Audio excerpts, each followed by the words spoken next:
Paldies visiem, kas spītējot lietum un vējam ir atraduši šovakar ceļu pie mums uz grupas Aizkārs labāko dziesmu albumu prezentāciju šeit.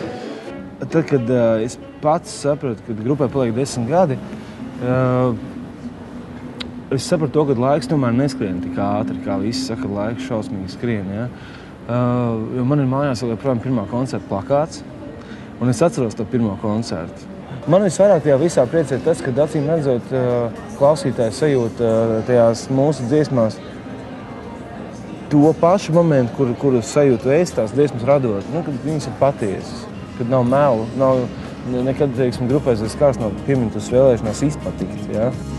Es vakar atkal domāju par to, kam īsti esmu es, naudai, baudai, bet kas vēl ir uz pasaules, bet vai... Skumjas kā emocija ir visdziļākā, ja? Un cilvēki jau pārdzīvo parasti par to, kas viņiem sāp. Un arī visi cilvēki dzīves svarīgākie jautājumi īstenībā ir smagi, ja? Tas nav tā, ka es, teiksim, valku uz baigo gruzonu, ja? vai pesimismu, bet tas tiešām tā ir. Tu biji tur, bet atgriezies, un tagad esi mainījies jau. Pirmām gadām es esmu tēvs, man ir dēls.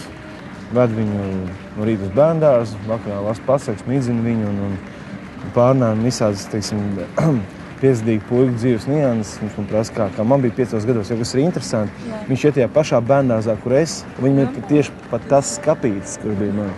Tas garīgais. Un man tas skapītis bija pirms 28 gadiem, man tagad ir 33. Gadu pašam 5 gados bija jau kāda pirmā mīlestība? Protams, mēs bija iemīlējies Ingā, Inga man nepievērs uzmanību.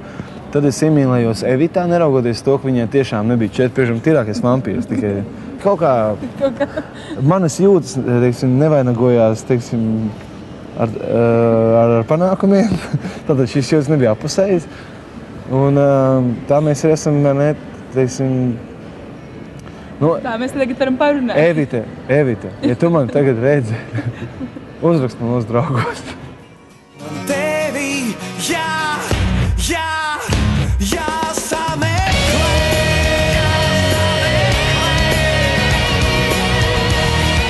Ir jau ļoti maz cilvēki, kas ir gatavi tiešām pateikt to, ko viņi domā. Un man ir īstenībā prieks par to, ka es varu pateikt to, ko es domāju, jo man īsti tiešām nav ko slēpt. Ja? Es tos bērnus nemetu ārā pa 4. stāvu logu, un es neesmu uztaisījis krīzi Latvijā, un ne jau Andra Kiviča dēļ tagad ģimenes brauc projām no Latvijas. Ja? Es vienkārši dzīvoju savu dzīvi un tā tālāk, bet intervijās, teiksim, Ļevam Tolstojam ir tāds krievu teiciens, ka pravdu говорить легко и приятно. Kad ir šausmīgi laba sajūta, ka tu vari būt atklāts un runāt no sirds un to, ko tu domā. Mana grupa Aizkārs un Andris Kivičs asociējās konkrēti ar cilvēku, kurš var 3 naktī piezvanīt un pateikt, klausies, Kaspar, paklausies, es tev gribu uzlikt tikai vienu dziesmu.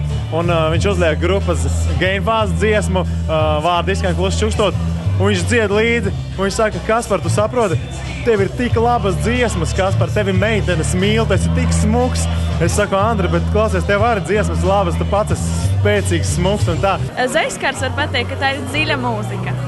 Lai cik tas būtu dīvaini, bet pirmā lieta, ar ko man asociējās grupas Aizkārs, ir balzāms un alus. Ar Aizkārs asociējās uzreiz atrasts Amerikā. Pirmā lieta man asociējās ar tiem laikiem, kad basketbolists Andris Kivičs ar grupu, kas vēl rakstījās Trēs Sārs, ļoti aktīvi mēģināja izsisties ārā no jūrmalas.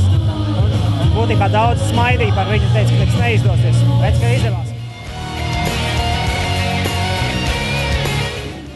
Vispār cilvēki, es jums varu pateikt, jums liekas, ka laiks skrien. Pārdodiet televizoru, pārdodiet radio, nepērciet avīzes un ceļieties 5 no rīta. Jums taču man neskries vairāk.